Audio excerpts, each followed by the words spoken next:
आज हम भी आपको गीता की उन 10 शिक्षाओं के बारे में बताने जा रहे हैं जो जीवन के हर पहलू व क्षेत्र में उपयोगी है।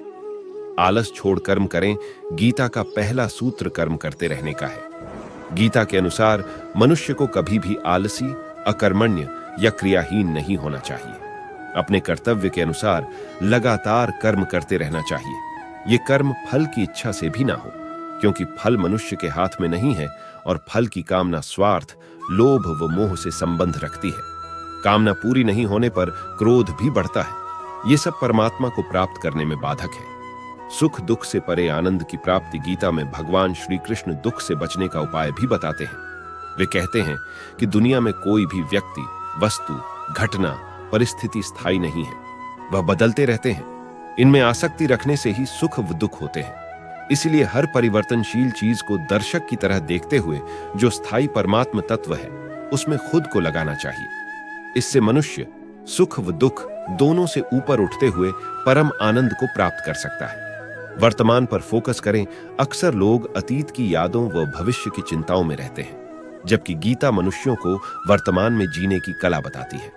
गीता के अनुसार जीवन का आनंद ना तो बीते हुए कल और ना ही भविष्य में है, बल्कि जीवन का आनंद वर्तमान में जीने में है। वर्तमान पर ध्यान देने पर भविष्य अपने आप अच्छा होगा। कर्म अच्छा तो फल भी अच्छा। गीता में कहा है कि हर कार्य व परिणाम के पीछे कोई ना कोई कारण होता है। इसलिए कार्य व परिणाम अच्छा करने के लिए कारण ठीक होना जरूरी है।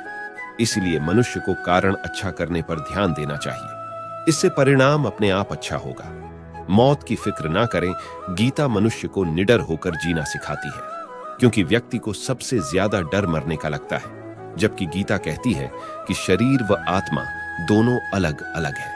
इनमें शरीर तो हर पल बदलते हुए अंत में खत्म हो जाता है, लेकिन अजर व अमर आत्मा को कर्म के अनुसार फिर नया शरीर या मोक्ष प्राप्त होता है। इसलिए शरीर के बूढ़े होने या मरने की चिंता व डर नहीं होना चाहिए। बदलाव प्रकृति का नियम। गीता के अनुसार प्रकृति में कुछ भी स्थायी नहीं होने की वजह से उसमें बदलाव होता रहता है। इन बदलावों की वजह से ही जीवन में गरीबी, अमीरी, रोग, निरोग तथा सुख दुख चलते रहते हैं।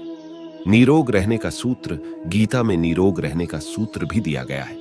इसके लिए भगवान श्री कृष्ण ने अर्जुन को सात्विक, राजसिक व तामसिक भोजन के बारे में बताते हुए सात्विक यानी वसा रहित, हल्का व सात्विक भोजन के साथ प्राणायाम व अष्टांग योग जैसे साधन बताए हैं। निष्पक्षता व सांप्रदायिक सौहार्द गीता भेदभाव व धार्मिक कट्टरता विरोध करती है। भगवान श्री कृष्ण गीता में कहते हैं कि जो हर प्राणी में ईश्वर को देखता है वही सच्चा देखता है। यानी किसी भी व्यक्ति को जाति, धर्म, वर्ण आदि से ऊपर उठकर समभाव से देखना चाहिए। गीता के अनुसार ज्ञानीजन विद्या से संपन्न ब्राह्मण तथा गाय, हाथी, श्वान और चांडाल में समदर्शी होते हैं। वे सभी जीवों में प्रभु के दर्शन करते हैं। इस तरह ये विचार धार्मिक कट्टरता को खत्म, सांप्रदायिक सौहार्द को भी बढ़ाते हैं। आशा व अपेक्षा से बचें। गीता के अनुसार मनुष्य को कर्म किसी उम्मीद या आशा से नहीं करना चाहिए, क्योंकि यदि किसी से अपेक्षा कर कोई कार्य किया जाएगा तो वह उसके पूरी होने के मोह में बंध जाएगा। फिर यदि वह अपेक्षा पूरी नहीं हुई तो उसे क्रोध आएगा। इस तरह वह काम, क्रोध व लोभ में ही फंसा रहेगा। कट्टरता से बचें, सहजता को पकड़ें। गीता धर्म में जड़ता की विरोधी व सहज मार्ग की समर्थक है। इसमें भगवान श्री कृष्ण ने परमात्मा की प्राप्ति का कोई एक मार्ग ही नहीं बताया, बल्कि इसके लिए भक्ति, ज्ञान व कर्म 3 तरह के योग बताए। सगुण व निर्गुण दोनों की उपासना को भी सही ठहराया। इस तरह उन्होंने धर्म के किसी एक मार्ग के प्रति कट्टरता की जगह मनुष्यों को जो भी सहज व सरल मार्ग लगे उसे अपनाने का रास्ता बताया।